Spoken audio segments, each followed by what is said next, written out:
Hey, my name's Idiots Rolling Virtual Cards, coming at you with another Commander ratings video. That is my cat meowing in the background as always. I'll pay my cat tax up front, I guess, because I pay my taxes on time. Here's my cat tax. She's my loving little kitty cat. No, she will go back down. Down you go. Okay, so we're getting into this. This is Kenrith, the Returned King. This is 4 and a white for a 5/5 legendary creature, human noble. 1 red, all creatures gain trample and haste until end of turn. 1 and a green, put a 1/1 counter on target creature. 2 and a white, target player gains 5 life. 3 and a blue, target player draws a card.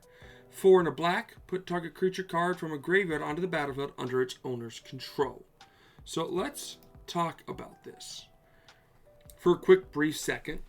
Kenrith is a good card. It's a good commander. It's a solid foundation for multitudes of different things. Being 5 colors is great. Its abilities are all unique and varied, and it's a very strong seed age commander. That is my cat playing with her toy. That all being said, I'm interested to see where he lands here on a rating. So let's hop right into it. Of course, the categories as always. We got commander cost. How much does something cost? Color identity. How many colors are in the commander? Protection, does it protect itself? Interaction, does it interact with your opponents in some way? Mana advantage, does it produce mana in some way, shape, or form? Card advantage, does it produce card advantage? Can you get cards from it? Combo, does it have combo, does it combo in some way, shape, or form with 1 or 2 cards? Engine. This has been updated now. This is how many engines exist. How many 1-card engines exist. Because you really don't care about 2-card engines. You're really looking for those 1-card engines. And then will it TTRPG? My favorite. Let's go in. Commander cost. Let's see. How much does Kenrith cost, guys? Did you guys remember like 2 slides ago how much he cost? Because he costs 5 mana. Which leaves him at this really little like... Ooh, that was my cat. Again. Really leaves, she is making a lot of noise, leaves you at this 5 mana, 2 points. It does not get any minus points here, though, because it is just a white, making it a really good 5-color commander. It very much would be better than the Dragon in that sense, if the Dragon needed to be cast, which it doesn't. So in that regards, doesn't have as much. It just gets that 2. It just gets 2 points. My cat is just being needy today. Yeah, they haven't been hanging out. So, I'll hold it for now. So, I'm going to say, he gets 2 points here, obviously. Next color identity, we don't even talk about this because it's a 5 color. It gets 5 points. This is perfect. This is what he wants. He wants the 5 points. So, we're going to give him the 5 points, okay? So, he gets 5 points. That's good. Next, protection. Does it protect itself? It doesn't.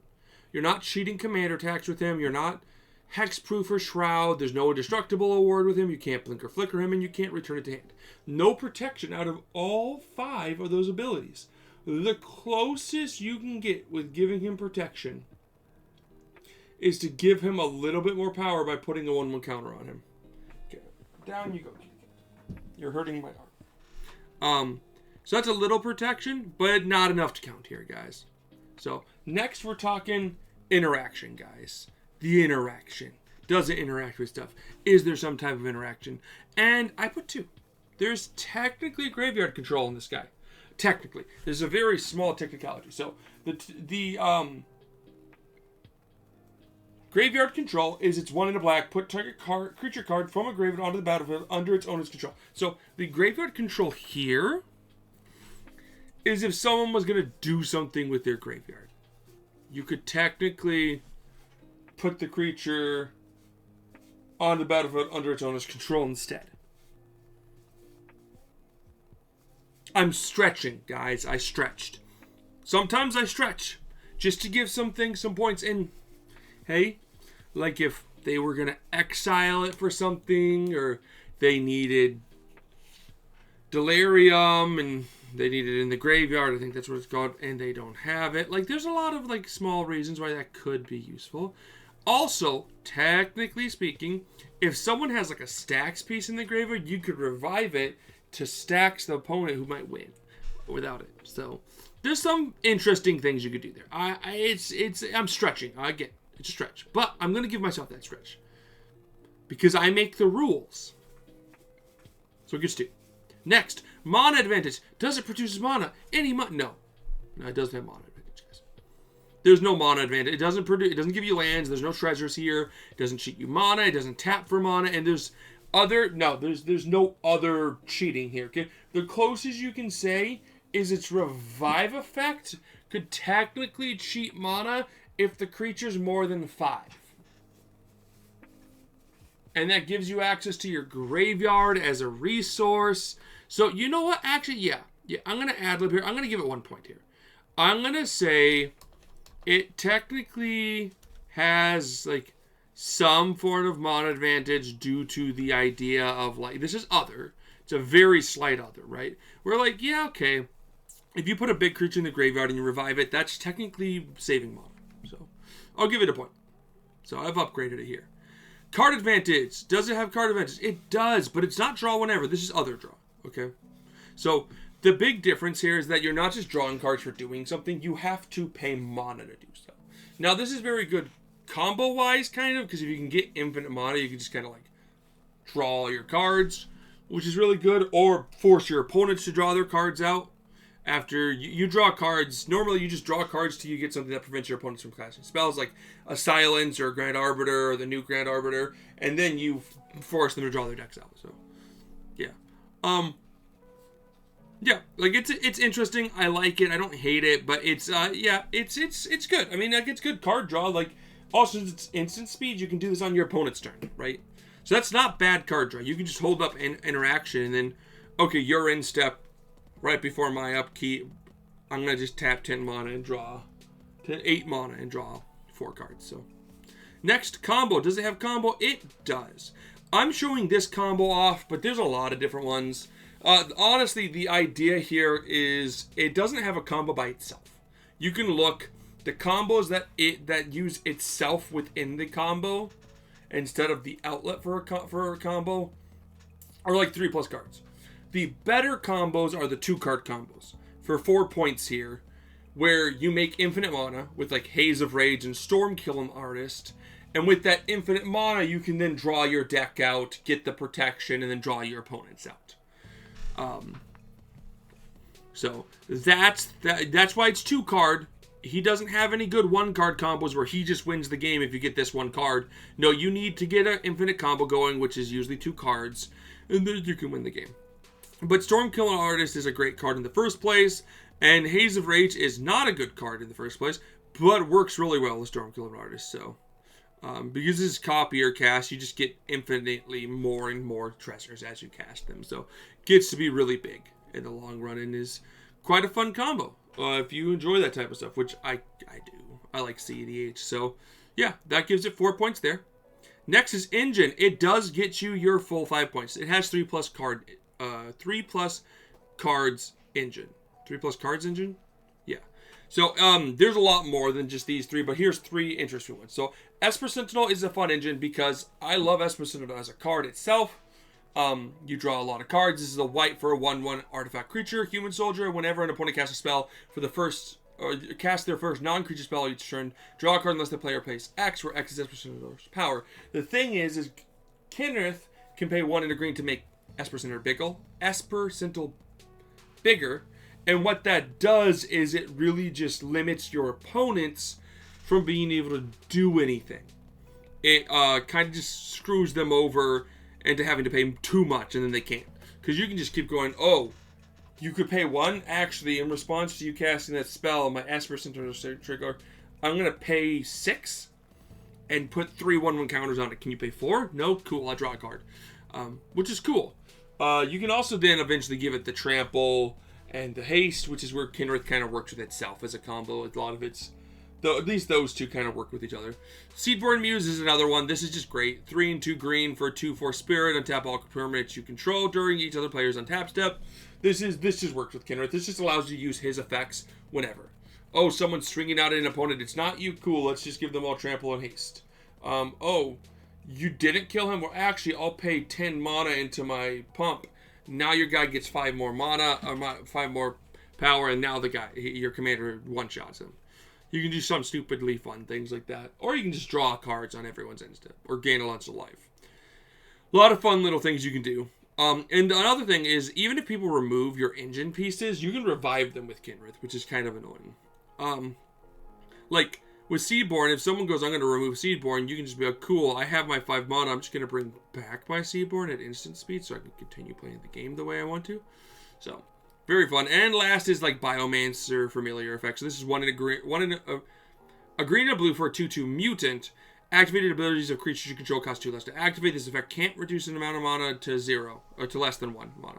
Tap, the next time target creature adapts this turn, it adapts as though it had no 1/1 counters on it. That's not what we're here for. What we're here for, though, is making all of Kenrith's spell abilities cost 2 less, right? So you're going to be seeing, like, the green effect costs just a green, gaining life will cost just a white, drawing a card costs 1 in a blue, and then recurring a creature is going to cost 2 in a black, which is just ridiculous. That just gives you more. And don't get me started if you have like Seedborn Mutes and Biomancers Familiar on the field. Then you just start going insane. So it does have its engines that does really push it to that next level. Like, yeah, you get one of these cards out with your Kenrith, you're just going to be rolling in that dough. Okay.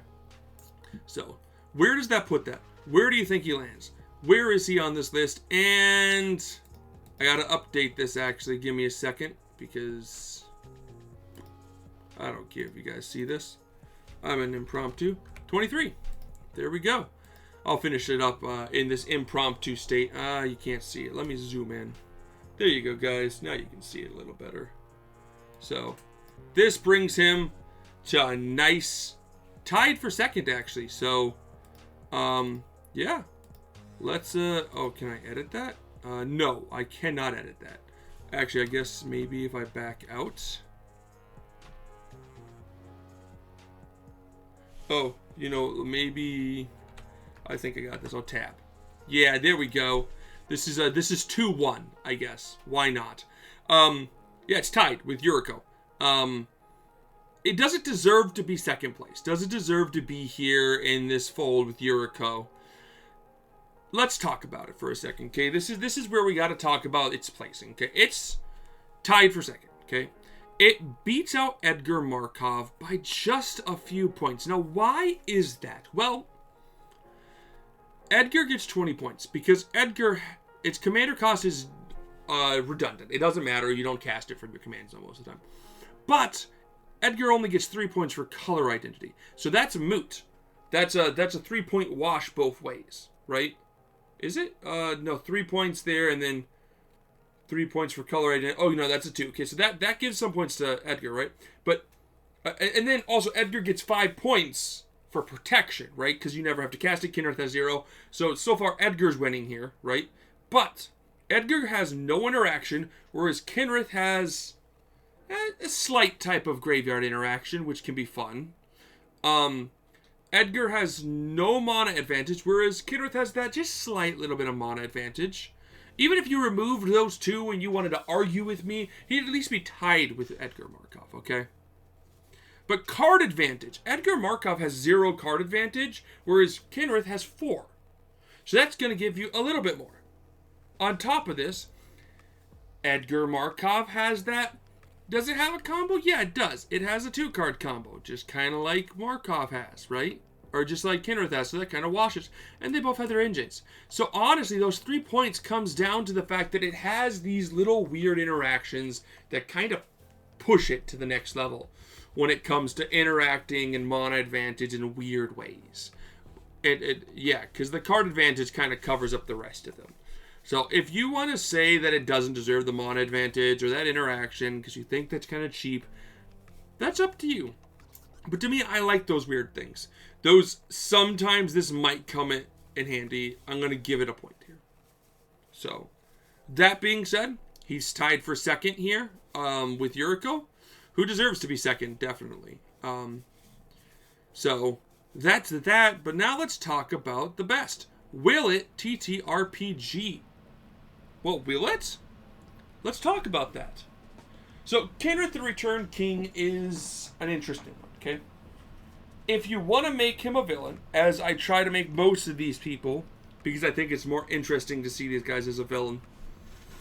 And if you're ever wondering why I make them antagonists, not like party companions, is because party companions never really do much. They're just kind of like there to help the story along, and you don't want them to be too strong, so you have to kind of weaken them so that they're not as strong as the party, otherwise the party relies on them, so turning them into an antagonist is kind of cool. Kenrith the Returned King is pretty cool because he returns, right? He returned from doing something.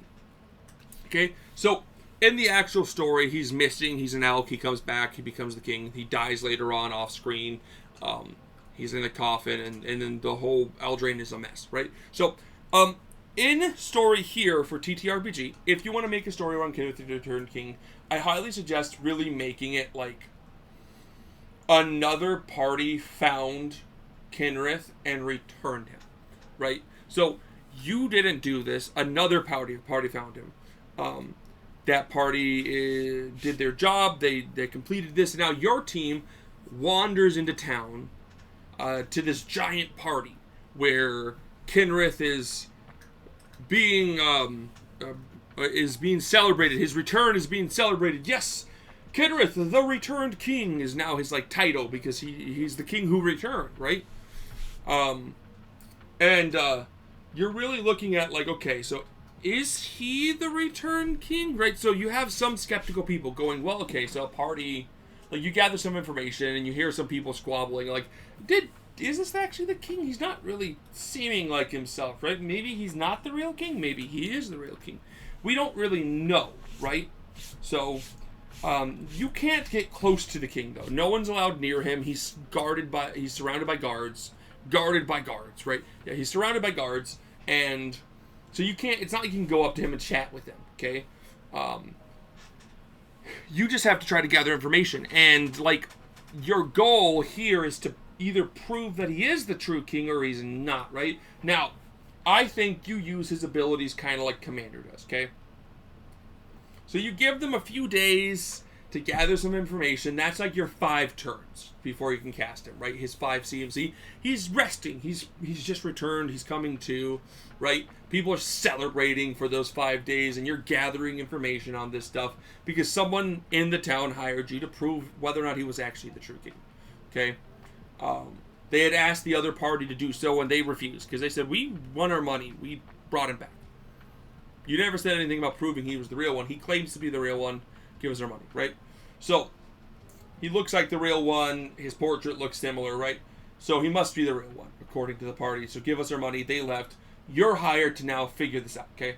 So, after those 5 turns, you then get, like, an interesting day of, like, okay, a giant stampede is happening. Everything's flooding into town. Just monsters are attacking. And you're like, oh, is this the work of Kenrith? Is he the one causing this ruckus? Well, actually, no. You see, his presence is just causing things to have trample and speed up, right? Because he's the king. He causes things to go faster, right? And people are careless when they're faster. Next, he starts encouraging people and making them stronger, right? Putting 1/1 counters on stuff. So all of a sudden, any of your encounters are just, there's stronger encounters, right? Then you get to this point where the town is flourishing, right? Everyone's moving fast, everyone's working, everything is, everyone's like livelihood is just better, everyone feels better because the king is back. And next, he starts producing more stuff with all this speed and strength and health that he just produced. He now has the ability to produce more materials, more stuff going on, more, like it's a more bustling town. And then lastly, he starts to raise the dead. Okay? Now, if you can't prove by this time, you find out that, yeah, no, he's a necromancer. And he starts to raise the dead. And he is not the real Kenrith, the Returned King. He is a necromancer pretending to be Kenrith. And he is now raising the dead. And everyone has been so happy, no one realizes it, and all the dead is just being raised, and now there's this giant mass outbreak of zombies that you have to fight back. and he has a huge army. And on top of that, people don't want to believe you anymore. You've taken too long to prove it. They don't want to hire you anymore. They like the town until the zombies come. You know, like they push you out of town, and on your way out, you notice that the zombies are being recurred. So you go back in, and you have to save the town from the zombies, and then defeat Kenrith, the Returned King, who's not really a slouch himself, especially since he has a zombie army on his team, and since everything is running around, right? Again, the zombies are faster, they're more strong, they're healthier than ever. He is like anything that dies, like another human that he throws in your way that you end up slashing, they just come back as a zombie. So, yeah, like, I think it's an interesting idea to turn Kenrith into a necromancer feel, in that way. That would be what I would do with Kenrith, the Returned King. Fight-wise, I explained that there, and then class, yeah, I mean, he's a human noble, so, I'd probably make him like a humor. I mean, it becomes a necromancer. I guess a human cleric makes the most sense. Necromancy class. So I think that'd be kind of cool. So that's my opinion on the TTRPG. That's his ranking at number. Nice classic little number. Number the 2, tied for 2. So yeah, that is Kenrith the Returned King. So let me know. If you like or dislike or hate or dishate Kenrith down below. And don't forget to like and subscribe. Peace.